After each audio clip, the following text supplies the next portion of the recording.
मित्रों नमस्कार, मेरा नाम सुभाष शुक्ला है और आप देखना शुरू कर चुके हैं इंग्लिश वाला।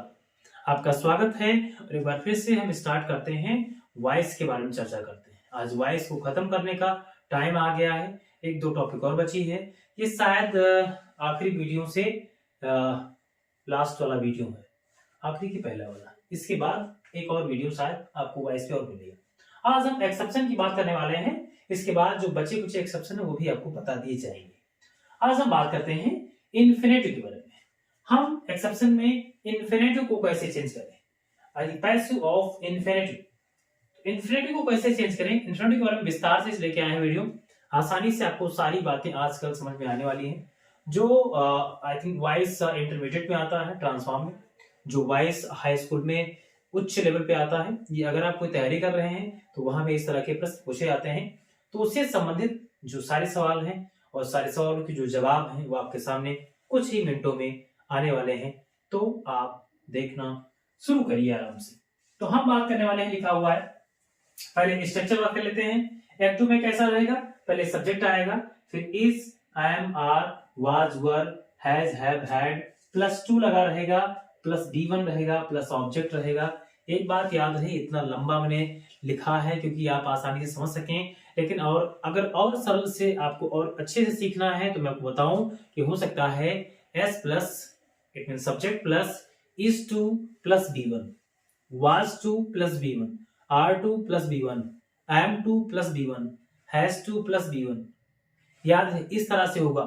एग्जाम्पल आपके सामने लिखा हुआ है, लेकिन पैसिव में क्या करेंगे हम, पैसिव में हमें अगर is to आया है तो अकॉर्डिंग टू ऑब्जेक्ट, जो ऑब्जेक्ट उधर जाएगा, सपोज अगर मैंने कहा लिखा हुआ आई, मैं एक अलग से बता दूं आपको, लिखा हुआ सपोज करो कि I am to watch you. Suppose लिखा हुआ I am to watch you. तो अगर I am to watch you, यहाँ पे ये एम टू लिखा हुआ है, कोई जरूरी नहीं है, ये इज टू भी हो सकता है, was to भी हो सकता है, were to भी हो सकता है, has to भी हो सकता है, have to भी हो सकता है और had to भी हो सकता है। तो ये विशेष याद है, इन्फिनेटिव का कोई रूप नहीं होता है किसी भी क्रिया के बाद, मुख्य क्रिया के पहले।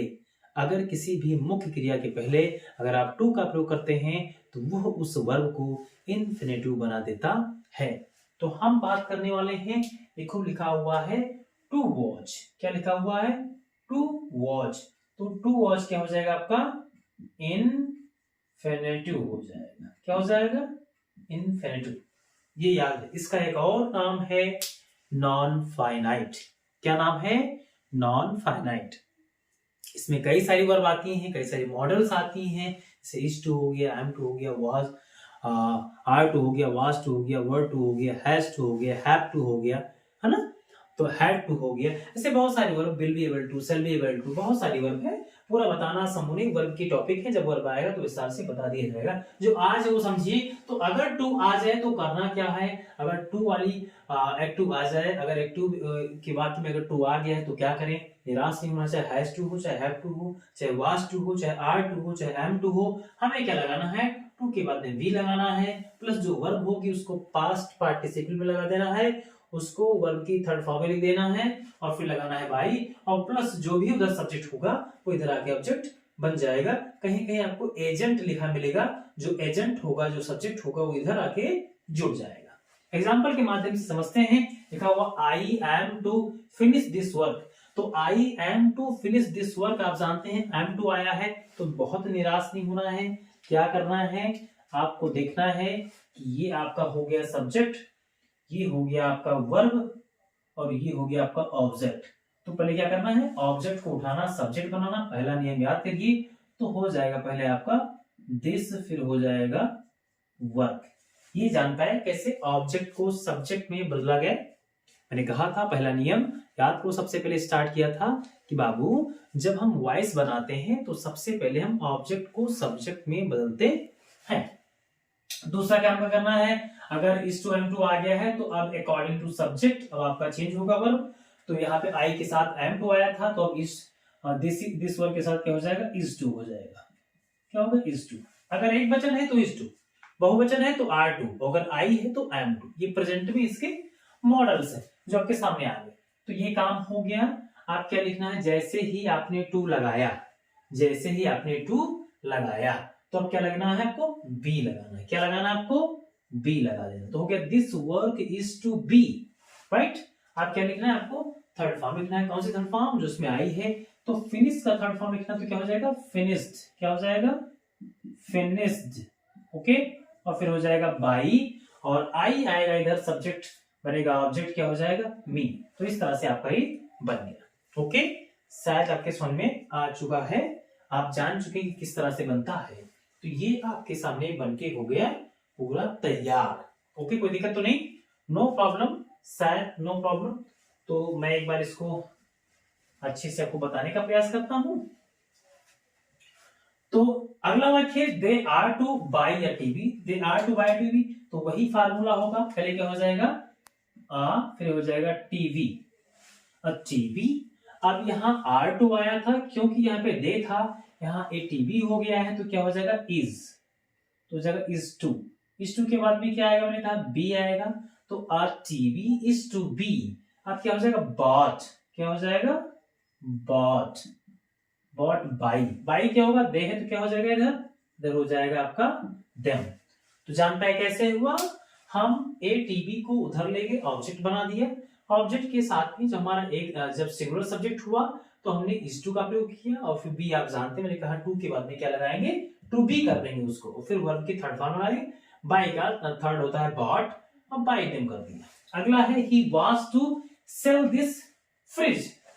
क्या लिखा है, he was to sell this fridge. तो हो जाएगा दिस, फिर हो जाएगा फ्रिज, दिस फ्रिज। अब यहाँ पे वाज टू है, एक वचन वहां भी था, तो यहाँ भी एक वचन है, तो हो जाएगा वाज टू, और फिर क्या हो जाएगा बी। ये याद है, टू बी हो जाता है, ये बड़ी बात याद है। तो दिस लिखा, फ्रिज वाज टू बी हो गया, और टू बी के बाद में क्या हो जाएगा, सोल्ड। क्या हो जाएगा, सोल्ड, और फिर हो जाएगा बाई, और अगर ही है तो क्या हो जाएगा, इधर हो जाएगा आपका हिम। अगला वाक्य लिखा हुआ है she has to help him. She has to help him, इसको आप बनाइए। तो आप बना के दिखाइए, मेरा अंदाजा है आपने बना लिया होगा आसानी से, क्योंकि आपके समझ में आ चुका है। तो आपने बनाया होगा, पहले ही को, हिम को किया होगा ही, तो हो जाएगा ही के साथ में हैज टू आएगा, तो हो जाएगा ही हैज टू, फिर हो जाएगा बी, और फिर हो जाएगा हेल्प्ड बाई हर। तो जान पाए कैसे हुआ, नहीं जान पाए तो एक बार फिर से आपको बताने का प्रयास कर रहा हूं।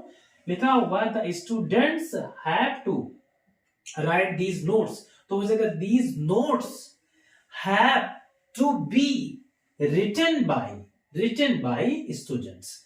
अगला है she had to complete this work, she had to complete this work.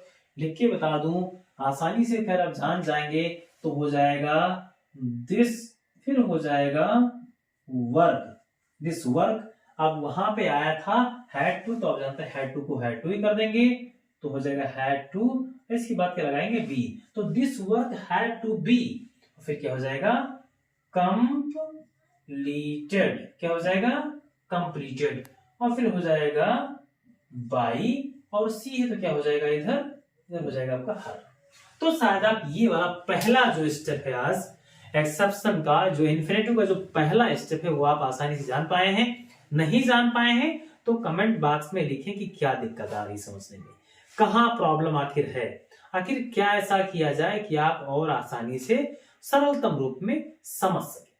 अगर कोई दिक्कत है तो आप मुझे जरूर बताना कमेंट बॉक्स में, नहीं है तो भी बताइएगा कि नो प्रॉब्लम, सब सही चल रहा है। अगला आते हैं दूसरा, एक और इसका स्टेप है। इसमें क्या होगा, स्ट्रक्चर हो जाएगा it is time to. It is time to के बाद में B1 आएगा प्लस नाउन आएगा, एक्ट टू में रहेगा। अगर पैसे बदलना है तो इट इज टाइम फॉर करना पड़ेगा, टू के स्थान पे क्या करना पड़ेगा, फॉर करना पड़ेगा। आप देख पा रहे हैं कि टू के स्थान पे क्या कर दिया गया है, फॉर कर दिया गया है। और फॉर के बाद में आपको नाउन लगाना है इधर, और उस वर्ब को लेके जाना है टू बी करके वी थर्ड कर देना, टू बी करके वी थर्ड कर देना। इन्फिनेटिव का हिस्सा है, बहुत इजी है, बहुत आसान है, डरना नहीं है। अक्सर इंटरमीडिएट में, हाई स्कूल में या किसी भी कंपटीशन एग्जाम में पूछा जा सकता है, तो निराश नहीं होना, ईमानदारी पूर्वक बनाना है। एग्जाम्पल आपके सामने लिखा हुआ है, मैं आपको बताने का प्रयास करता हूं। लिखा हुआ it is time to close the office. It is time to close the office. तो क्या करेंगे आप जानते हैं, तो पहले लिखेंगे इट इज, फिर हो जाएगा टाइम। इट इज टाइम हो गया। अब टू के स्थान पे क्या लिखना है, फॉर लिखना है। तो इट इज टाइम फॉर हो गया। हमने इट का प्रयोग किया, इसका प्रयोग किया, टाइम का प्रयोग किया और टू के स्थान पे फॉर लगा दिया। अब आप जानते हैं क्या करना है, आपको क्या लिखना है, फॉर के बाद में नाउन लिखना है। नाउन यहाँ क्या है, ऑफिस। तो आपने लिखा द ऑफिस। तो it is time for the office.